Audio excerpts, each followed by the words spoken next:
జ్యోతిష్య అభిలాషులందరికీ నా శుభ అభివందనాలు. ఈరోజు మనము జ్యోతిష్య ఒక జ్యోతిష్యంలో మనం ఒక ముహూర్తాన్ని ఎవరో పెట్టిన ముహూర్తాన్ని చూద్దాం. అందులో నేను చెప్పినట్టు క్లాసుల్లో ముహూర్త జ్యోతిష్యం గురించి చాలా చెప్పాను నేను. అందులో పంచక రహిత శుద్ధి ఉండాలి, లగ్న బలం అనేది ఉండాలి, ప్లస్ వచ్చేసి ఆ లగ్నము వర్గోత్తమ లగ్నమా, ఓకే, పుష్కర అంశలో ఉందా, పుష్కర అంశ, వర్గోత్తమ అంశ, శుభ అంశ, అశుభ అంశ, 4 రకాలుగా చెప్పాను. హోరాధిపతి ఎవరు? ఓకే, నేను చెప్పాను హోరాధిపతి అంటే ప్రతి గంటకి ఒక, సపోజ్ ఈ రోజు ఏ వారం, ఈ రోజు వచ్చి శనివారం. శనివారం అంటే ఈ మొదటి హోరా సూర్యోదయం స్టార్ట్ అయిన, సపోజ్ ఈ రోజు ఉదయం సూర్యుడు 6 గంటలకు స్టార్ట్ అయ్యాడు అనుకోండి, మొదటి హోరాకి హోరా అంటే గంట, మొదటి గంటకి అధిపతి ఈరోజు శనివారం కాబట్టి శనీశ్వరుడు. ఓకే, తర్వాత మళ్ళీ ఒక్కొక్క గంటకి ఒక్కొక్క అది గ్రహాధిపతి ఆ గంటకి, హోరా అంటే గంటకి మారుతూ ఉంటారు. నేను చెప్పాను హోరా అధిపతి బుధ గురు శుక్ర ఇలా బాగుంటాయి. చిలవరికి కుజ అంటే మార్స్ అంగార గ్రహం, శనీశ్వర ఇలాంటివన్నీ వదిలేస్తారు అని చెప్పి. ఓకే, సో అయితే ఇప్పుడు వచ్చిన మనకి వీళ్ళు పెట్టిన ముహూర్తం ఏంటంటే చూద్దాము. స్వస్తి శ్రీ చాంద్రమానేన. చాంద్రమానం అంటే మనం చంద్రమానం, దక్షిణ భారతదేశం అంతా చాంద్రమానం అంటే చంద్రుడిని బేస్ చేసుకొని చూస్తూ ఉంటాం. శ్రీ విశ్వావసునామ సంవత్సరం, ఇది విశ్వావసునామ సంవత్సరమే. ఫాల్గుణ మాసం, ఓకే, ఇప్పుడు ఫాల్గుణ మాసం నడుస్తూ ఉంది. బహుళ అష్టమి, బుధవారము, తేదీ 11 మార్చి, ఈ నెల మార్చి 11వ తేదీ 2026 రాత్రి 10 గంటల 13 నిమిషాలకి మూలా నక్షత్రయుక్త ధనుర్లగ్న పుష్కరాంశమునందు ఈ ముహూర్తం వాళ్ళు పెట్టారు. సో దీన్ని మనం, ఇది పుష్కరాంశ అని చెప్పాను. వివాహంలో ఆ టైం ఉంటుంది చూసారా, తక్కువ టైం, ఆ టైం అది వర్గోత్తమం కింద వస్తుందా, పుష్కర అంటే చెప్పాను ఇది పుష్కరాంశ కింద వస్తుందా, శుభ సమయం, వర్గోత్తమం అంటే బెస్ట్. శుభ సమయం అన్నా ఇది అంటే వర్గోత్తమ టాపు, పుష్కర చాలా వర్గోత్తమం సెకండ్ వస్తుంది, తర్వాత శుభ సమయం థర్డ్, అశుభం అనేది తీసేస్తాం. అదొకటి చూస్తాం. ఏ లగ్నంలో పడుతుంది, ఇక్కడ లగ్నంలో అంటే ముహూర్తం పెట్టిన లగ్నం దేంట్లో, వీళ్ళు ధనుర్లగ్నం అని రాశారు కానీ మనకి ఆ టైంలో తులా లగ్నం వస్తుంది. లాస్ట్ లో వాళ్ళు ఇచ్చిన టైం 10 గంటల 13 నిమిషాలు. 10 గంటల 13 నిమిషాలకి ఇది 10:09కి తులా లగ్నము అంటే D1 చార్ట్లో తులా లగ్నము, D9 చార్ట్లో మేష లగ్నం. ఈ రెండు తులా తులా అయితే వర్గోత్తమ లగ్నం అంటారు.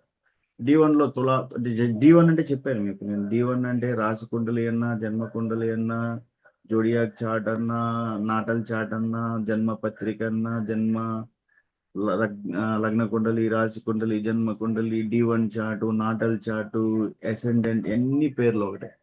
సో D1 చార్ట్ లో తులా లగ్నం వస్తుంది, D9 లో నవాంశలో మేష లగ్నం వస్తుంది. సో అప్పుడు ఏంటి ఇది, ఇది లగ్నం పైన రాసి ఉంటది ఇక్కడ లగ్నము అనేసి.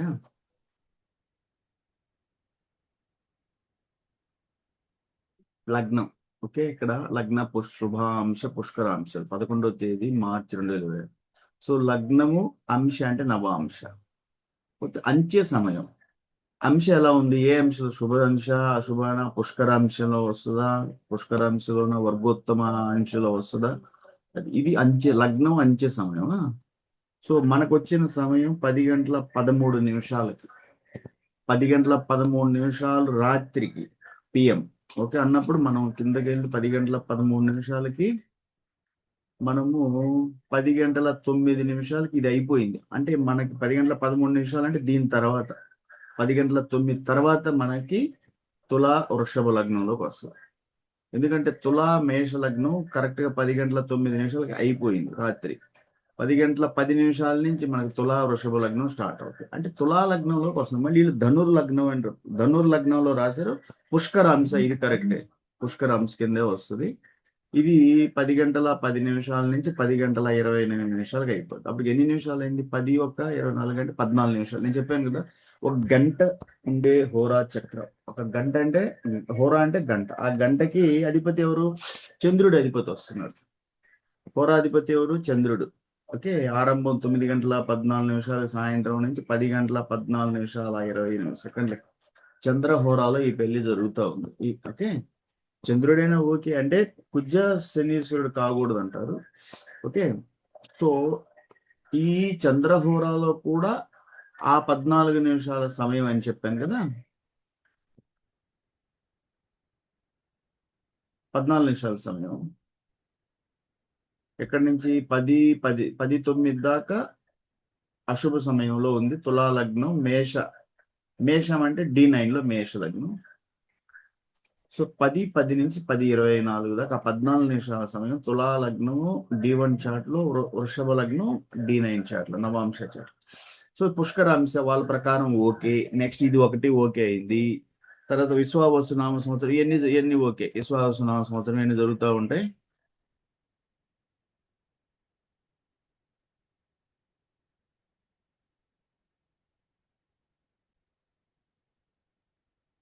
సో ఆ రోజు 11/3/2026 అన్నప్పుడు బుధవారం.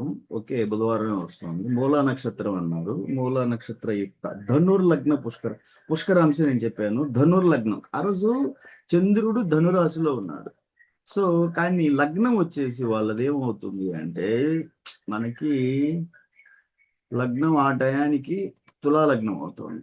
కరెక్ట్, ఈ తులా లగ్నం ఇక్కడ కూడా చెప్తా ఉంది. అది మనకి తులా లగ్నం అనే చెప్తుంది. తులా లగ్నం కింద వస్తుంది ఆ టైం అంటే 10 10 నుంచి 10 9 తర్వాత తులా లగ్నం D1 లో, D9 లో వృషభ లగ్నం. ఓకే, 10 10 నుంచి 10 24కి పుష్కరాంశ. ఈ 10 10 నుంచి 10 24 మధ్యలో ఈ 10 గంటల 13 నిమిషాలకి ఇది పడుతుంది ఈ టైం. సో లగ్నం వచ్చి తులా లగ్నం వస్తుంది. ధనుర్ లగ్నం ఎట్టి పరిస్థితుల్లో కాదు. అది క్లియర్. వాళ్ళు ప్రింటింగ్ మిస్టేక్ తెలియదు ఎలా రాశారు. సరే, ఇది బహుళ పక్షమి అష్టమి ఇవన్నీ కూడా ఓకే. అయితే ఇప్పుడు నేను చెప్పాను ఈ టైం వచ్చేసి మనకి ఏ పంచకం, చోర పంచకం మీకు చెప్పాను. ముహూర్తం, ప్రతి ముహూర్తం కూడా ఈ పంచక అగ్ని చోర రోగ మృత్యు రాజ పంచకాలు లేని శుభ లగ్నాలు అది చూసుకోవాలి ముహూర్తం పెట్టేవాళ్ళు. అగ్ని పంచకము, చోర పంచకము, రోగ మృత్యు రాజ పంచకాలు లేని శుభం. ఇప్పుడు మనం ఈ టైం తీసుకుంటే ఇది రోగ పంచకంలో ఉంటది. ఎక్కడ? తులాలగ్నంలో మనకి 10 గంటల దాకా ఇది అంచె సమయం, శుభప్రదం. అంచె సమయం ఇది, స్టార్టింగ్ సమయం ఇది, అంచె సమయం 8:29 నుంచి 10 గంటల దాకా శుభప్రదం. పంచక అంటే అగ్ని చోర రాజ మృత్యు ఈ 5 పంచకాలు లేకుండా ఉన్న ముహూర్తం. కానీ వీళ్ళు పెట్టుకున్న ముహూర్తం 10 గంటల 13 నిమిషాలకి ఇది రోగ పంచకం, మంచిది కాదు. సో ఇట్లా చూసుకోవాలి ముహూర్తాలు పెట్టేవాళ్ళు. ఎన్ని చూడకుండా ముహూర్తాలు పెడతా ఉన్నారు. వివాహాలు కూడా అలాగే చాలా వరకు చేస్తా ఉన్నారు. ఇష్టం వచ్చినట్టు కుజ దోషాలను, రాహుకేతు దోషాలను, వేద నక్షత్ర దోషం ఉన్నాను, రాశికాలు లేదు, షష్టాష్టకాలు ఉన్నాయి.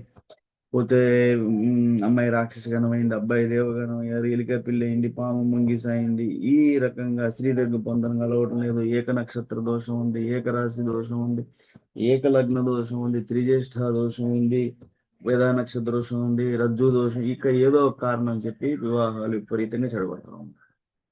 ఓకే, సో అది వివాహ ముహూర్త జ్యోతిష్యంలో కూడా పెట్టే ముహూర్తాల్లో కూడా ఏం చూడకుండా అది పంచక రహితం. అంటే ఏ ముహూర్తం కూడా పెట్టేటప్పుడు అది శుభ ముహూర్తం అంటే వివాహం కావచ్చు, గృహప్రవేశం కావచ్చు, గృహ ప్రారంభాలు కావచ్చు, బిజినెస్ కావచ్చు, ఏ ముహూర్తం పెట్టినా ఆ టైంలో అది పంచక రహిత శుద్ధి ముహూర్తంగా ఉండాలి. పంచక రహిత శుద్ధి అంటే ఈ 5 పంచకాలు ఉండకూడదు. చోర పంచకం మంచిది కాదు, రోగ పంచకం రాజ పంచకం మంచిది కాదు, అగ్ని పంచకం మంచిది కాదు, మృత్యు పంచకం ఎట్లా అంటే నేను చెప్పాను ఆ రోజు క్లాసులో చెప్పాను. ఇంతకుముందు క్లాసులో ఎట్లా చూస్తారు ఈ ఏ పంచకం కింద వస్తుంది అంటే మంచిది కాదు.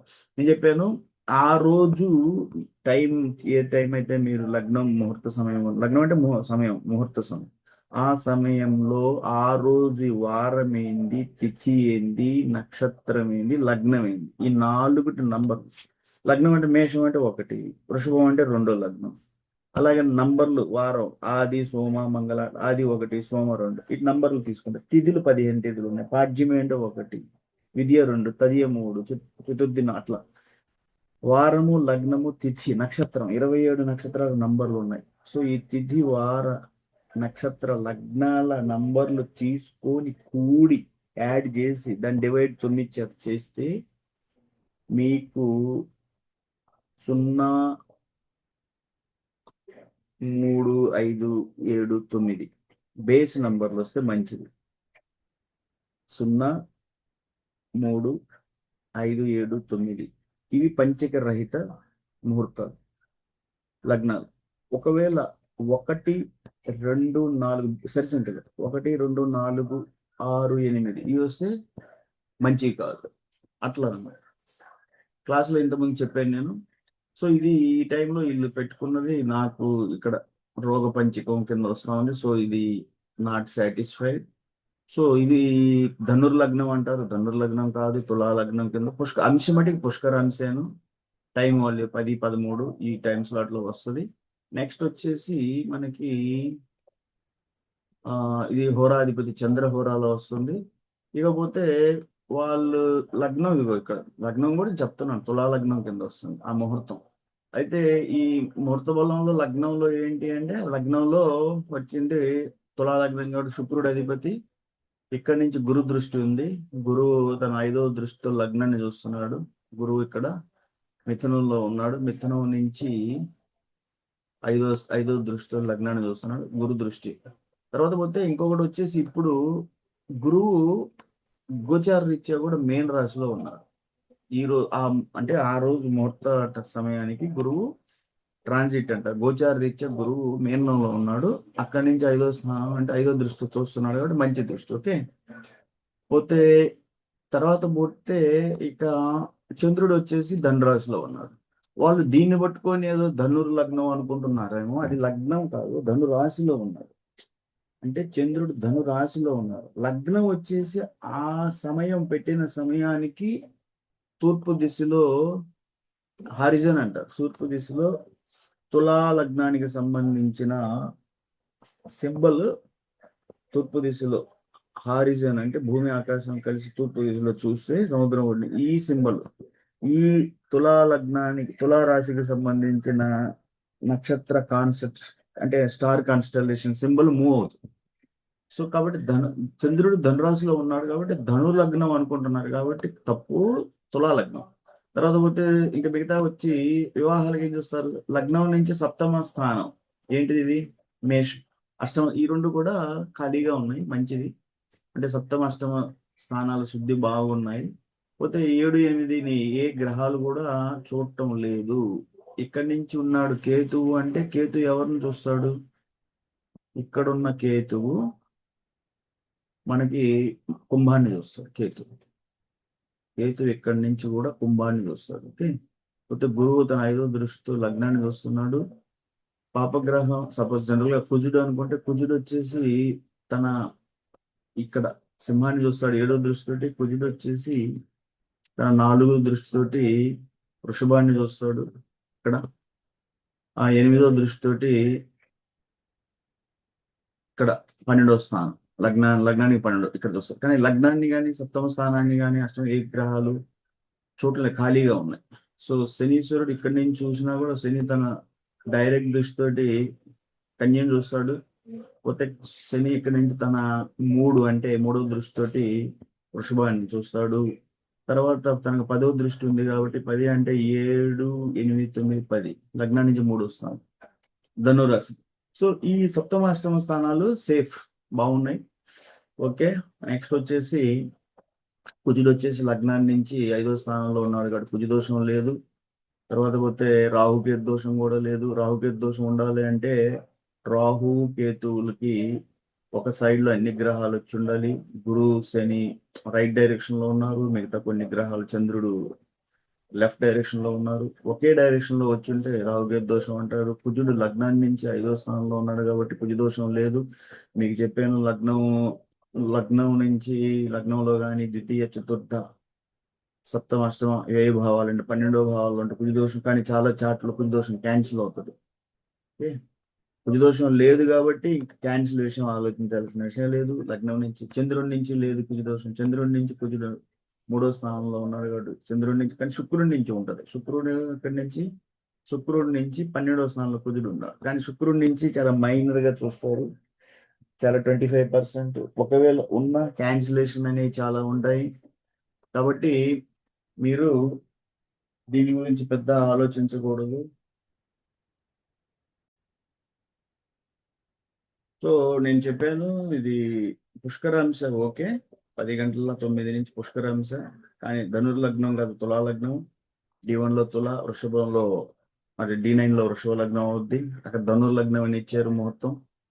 పోతే వాళ్ళు ఇచ్చింది ఏంటి అంటే వాళ్ళు కార్డులో పంపించింది స్వస్తి శ్రీ చాంద్రమానేన శ్రీ విశ్వావసునామ సంవత్సరమేను ఫల్గుణ మాసమే. ఈరోజు ఇప్పుడు ఫల్గుణ మాసమే నడుస్తూ ఉంది మనకి. ఫల్గుణ మాసం పంచాంగాల్లోకి వెళ్తే ఈరోజు ఫల్గుణ విశ్వావసు సంవత్సరమే, హిందూ సంవత్సరం ఫల్గుణ మాసమే నడుస్తుంది. బహుళపక్షం అంటే కృష్ణపక్షమే, అష్టమి తిథి.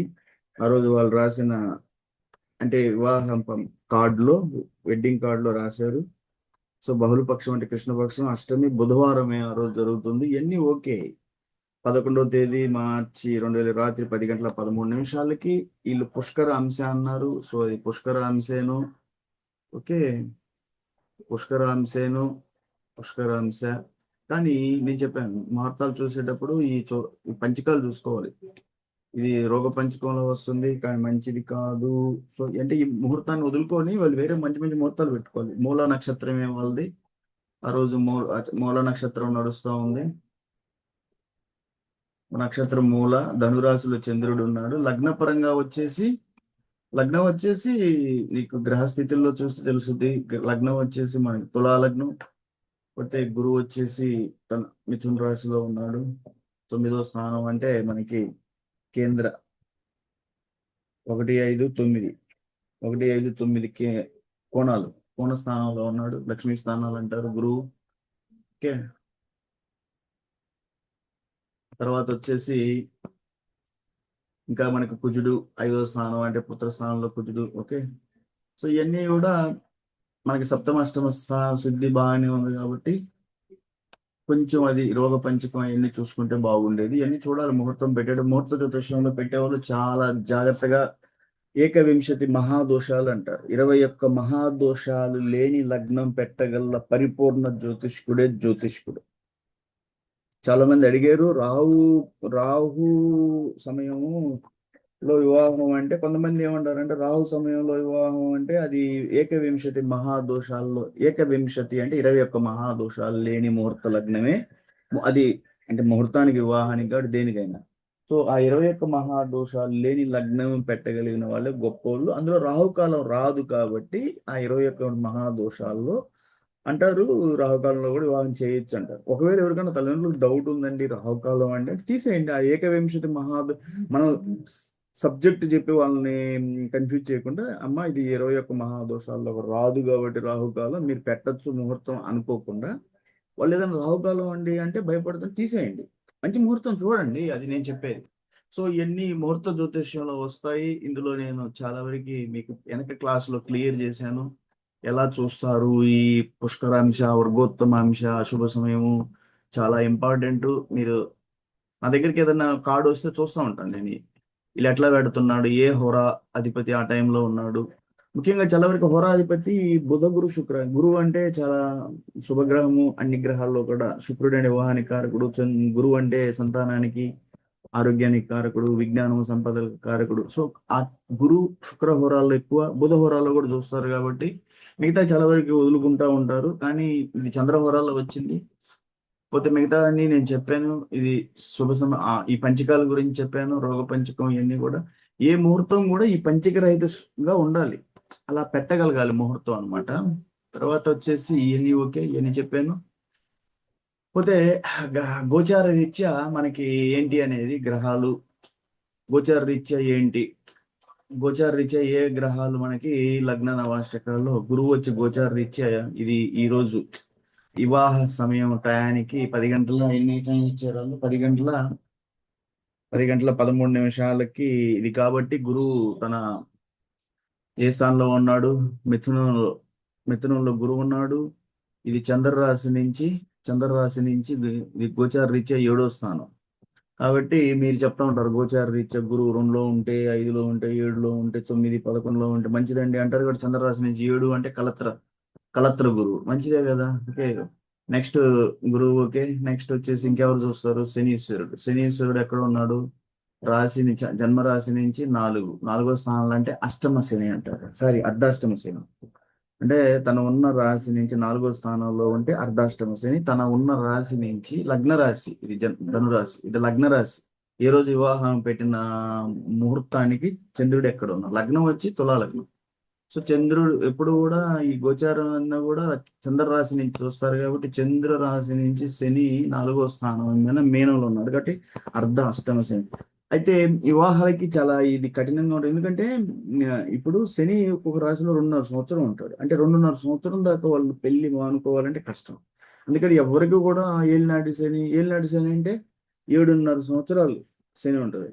అంటే 7.5 సంవత్సరాలు పెళ్లి కాకుండా కూర్చుంటారు. అర్ధాష్టమ శని అంటే అష్టమ శనిలో సగం, అంటే 2.5, అంటే తన ఉన్న స్థానం నుంచి, తనది చంద్రరాశి ధనురాశి నుంచి అష్టమ శని అంటే శని కర్క రాశిలో ఉండాలి. అదే అష్టమ శని అంటే 2.5 సంవత్సరం. 2.5 సంవత్సరం దాకా ఎవరు వెయిట్ చేస్తారు? ఇది అర్ధాష్టమ శని, చంద్రరాశి నుంచి నాలుగవ స్థానం అర్ధ అష్టమ, అంటే 2.5 సంవత్సరం ఉంటాడు మీనంలో. అంటే ఈ సంవత్సరం జూన్ దాకా ఇది ఉంటాడు. అంటే వాళ్ళు అప్పటిదాకా కష్టం కాబట్టి ఈ శని గోచారం పెద్ద పట్టించుకోకూడదు. గురు గోచారం ఉంది. తర్వాత రాహు కూడా తన చంద్ర రాశి నుంచి కూడా మూడో స్థానం, అంటే ఉపచయం అంటారు, వృద్ధి చెందే స్థానాలు కాబట్టి రాహుది ఓకే, కేతువుది కూడా ఓకే. కేతు పొజిషన్ ఎంత అక్కడే, చంద్ర రాశి నుంచి ఇది ఎంత అవుతుంది? 10 అంటే 9 అవుతుంది, 9వ స్థానంలో కాబట్టి ఓకే. సో ఇట్లా చాలా విషయాలు మీరు వివాహానికి చూస్తారు. ఓకే.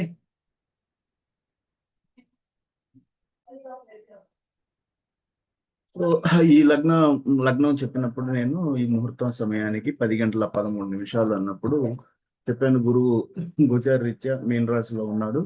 ఇది లగ్నం నుంచి చంద్రరాశి నుంచి 7వ స్థానం అంటే కలత్ర గురువు అంటారు. ఈ టైంలో ఏంటంటే కలత్ర గురువు అంటే 7వ స్థానం వివాహ స్థానం కాబట్టి, గురువు కలత్ర స్థానంలో ఉన్నాడు చంద్ర రాశి నుంచి కాబట్టి గోచార రీత్యా చాలా మందికి ఇది వివాహాలకి చాలా బాగా ఉపయోగపడుతుంది అని అంటారు. ఎందుకంటే ఎంతమందికైనా వివాహాలు కాని వాళ్ళందరికీ గురువు ఎప్పుడైతే చంద్ర రాశి రాశి నుంచి లగ్న సమయానికి, ముహూర్త సమయానికి గురువు కలత్ర స్థానంలో ఉంటే వివాహాలు బాగా అవుతాయని చెప్తారు.